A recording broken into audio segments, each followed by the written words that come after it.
After studying this module, you will be able to understand the concept of non-renewable resources, identify problems associated with their unchecked extraction, construct the model for efficient and optimal use of non-renewable resources, understand the static and dynamic efficiency conditions of the resource optimization problem, and understand the Hotelling's rule in the context of optimal use of non-renewable resources. Non-renewable resources are those mineral deposits whose crude forms are produced over very long periods of time by biological, chemical, and physical processes. Their rate of formation is sufficiently slow in time scales, and hence, in the physical sense, the non-renewable sources are said to be existing in fixed quantities. The depletion of exhaustible resources is a cause of serious concern and hence requires immediate attention in terms of regulation of their exploitation. Conservation and management of exhaustible resources has an explicit temporal dimension. The time horizon is first specified, when to start and when to stop, and then introduced as a decision variable. Let us study about the model for efficient and optimal use of non-renewable resources. We first establish the conditions that must be satisfied for optimal allocation of non-renewable resources so that the social welfare function can be maximized. Assume that the economy's social utility function at each point in time ut is equal to u bracket ct for all t where utility in each time period is the concave function of consumption with uc greater than 0 and ucc is less than 0. Then the economy's intertemporal social welfare function in continuous time notation and infinite time horizons will be represented as W is equal to integral of U bracket CTE raised to power minus rho t, where t goes from 0 to infinity. Here, C is equal to consumption, U is equal to aggregate utility flow, and rho is equal to social utility discount rate.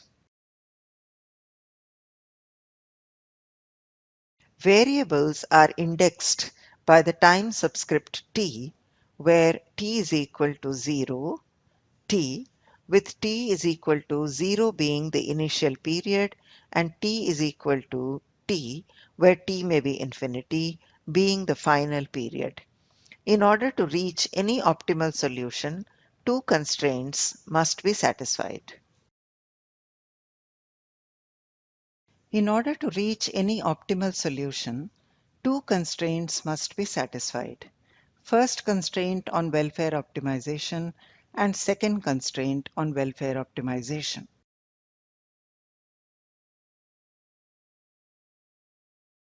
As we are considering non-renewable resources, all of the resource stock is to be extracted and used by the end on the time horizon, as after this any remaining stock has no effect on social well-being.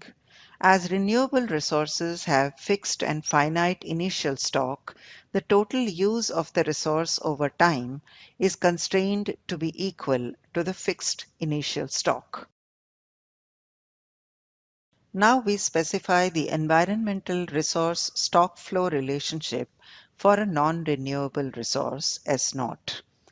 St is equal to S0 minus integral of R tau, where tau goes from 0 to t, where R is equal to environmental resource flow, amount extracted and used per period, St is equal to environmental resource stock, and S0 is equal to initial stock at t is equal to 0. The equation St is equal to S0 minus integral of R tau where tau goes from 0 to t, states that the stock remaining at time t bracket st is equal to the magnitude of initial stock bracket s0 less the amount of resource extracted over the time interval from 0 to t.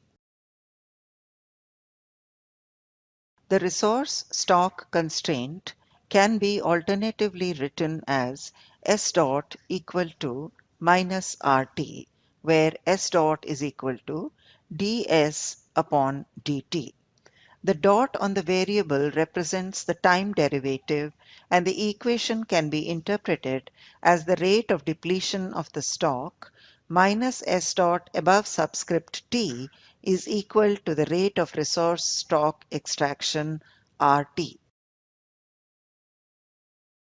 Here we consider the accounting identity relating consumption, output, and the change in the economy's stock of capital. The part of output that is not consumed results in changes to the capital stock of the economy. The relationship or national income accounting identity can be expressed in continuous time form as k dot above t is equal to qt minus ct, where k is equal to manufactured capital stock, q is equal to output produced in the economy, and c is equal to consumption. Let output Q be represented in the form of a production function involving two inputs, capital K and a non-renewable resource R. The economy's production function is equal to Qt is equal to Q bracket KT and RT, and let QR is equal to delta Q upon delta R is equal to marginal product of the resource. Qk is equal to delta Q upon delta K is equal to marginal product of capital. Substituting for Qt in equation, Qt is equal to Q bracket KT and RT from the production function in equation K dot above T is equal to Qt minus Ct. The accounting identity can be rewritten as K dot T equal to Qt is equal to Q bracket KT and RT minus Ct. We will now try to find the solution for the socially optimal intertemporal allocation of the non-renewable resource using the stock flow constraint of non-renewable resource and the national income identity. We need to solve the constrained optimization problem to maximize the social welfare function subject to the aforementioned two constraints. Select values for the choice variables Ct and Rt for t is equal to 0 to infinity to maximize W is equal to integral of UC bracket TE raised to power minus rho t, where t goes from 0 to infinity. The first two of the equations characterize static efficiency conditions, and the latter two are dynamic efficiency conditions that must be satisfied for the optimal solution. Subject to S dot above t is equal to minus RT, and as k dot above t equal to qt is equal to q bracket kt and RT minus ct. S0 is equal to S naught fixed. Solving the above problem using constraint optimization techniques, we arrive at four equations that characterize the optimal solution. These are UCT is equal to omega t, PT is equal to omega t QR t, P dot above t is equal to rho into PT, omega dot above t is equal to rho omega t minus qk t omega t, where qrt and qkt are the partial derivatives of output with respect to non-renewable resource and capital. These marginal products bear time subscript, indicating that their values will vary with over time in optimal solution. PT, omega t are the shadow prices of resource and the capital. Time subscripts indicate that the shadow prices will also vary over time.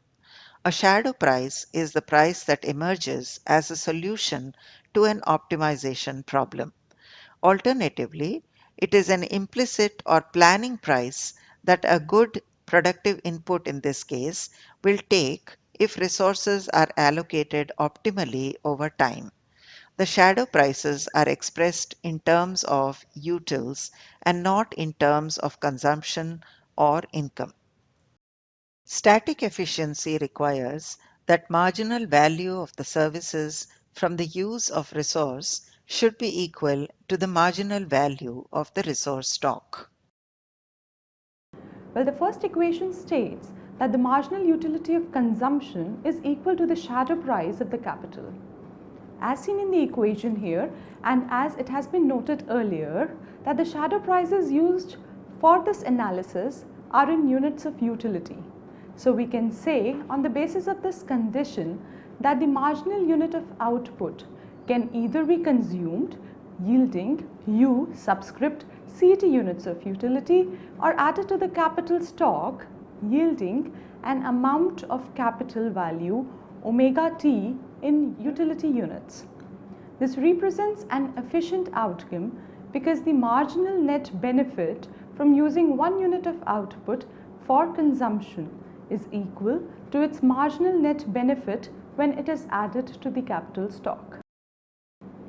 The second equation, as given here, states that the value of marginal product of the natural resource must be equal to the shadow price of the natural resource stock. The shadow price or the marginal value of the natural resource is P subscript T, and value of marginal product of the natural resource is given by the marginal product in the units of output, that is Q subscript RT multiplied by the value of 1 unit of output omega T. Well, one must note that in this analysis, value of marginal unit of output is identical to the value of marginal unit of capital stock, which is along an optimal path. This is so because it is assumed that if the output is not consumed, it adds to the capital.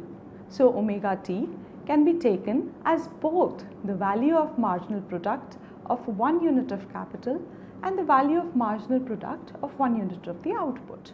Dynamic efficiency conditions state that the rate of return earned by the same across each asset or resource, and this return also be the same at all points in time. In addition, this rate of return must be equal to the social rate of discount. The third equation states that the growth of rate of shadow price of the natural resource is equal to the social utility discount rate. This can be seen by dividing the third equation with PT. Finally, dividing both the sides of fourth equation by omega t, we obtain the equation which states that the return to physical capital, which is its appreciation plus its marginal productivity, must be equal to the social discount rate. The hoteling rule is an intertemporal efficiency condition which must be satisfied by an efficient process of resource extraction. The third equation is also known as Hotelling's rule for the extraction of non-renewable resources. P dot above T is equal to rho into PT, or dP by dt is equal to rho into PT, where PT is the shadow price of the resource at time t. By integrating the equation of Hotelling's rule, we get PT is equal to P naught E rho T. In the equation, PT is the undiscounted price of the natural resource. If PT is discounted at the social utility discount rate of P, we arrive at P star T is equal to PTE minus rho into T equals P naught, where P star is the discounted resource price. The equation P star T is equal to PTE minus rho into T equals P naught states that the discounted price of natural resource is constant along an efficient resource extraction path. This is another way of saying that the discounted value of the resource should be the same at all time periods.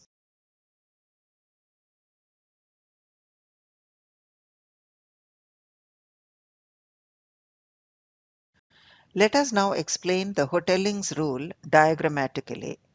X-axis represents time interval t, y-axis represents discounted price of natural resource Pt.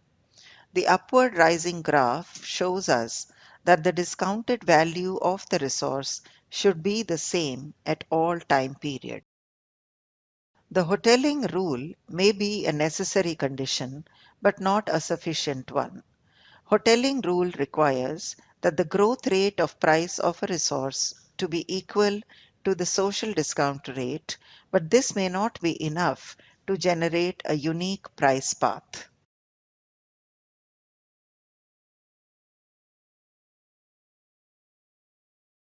The figure exhibits two different initial prices, PA and PB, growing at the same social discount rate. Both these paths are efficient as they both satisfy Hotelling rule. There could be infinite price paths like the ones depicted, and all of them may be efficient, but only one of them can be the optimal path.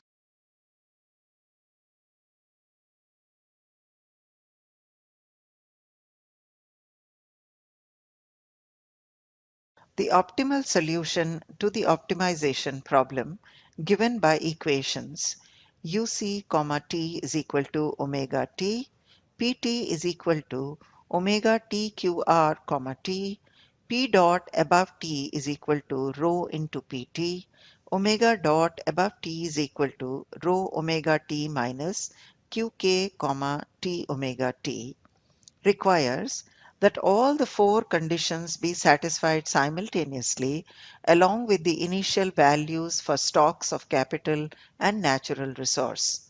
The solution hence obtained yields unique time path for KT and RT and their associated prices that maximize the social welfare function. Let us now discuss the impact of royalty taxation or subsidies on Hotelling's rule. So far, we discussed a socially optimal pattern of natural resource use over time.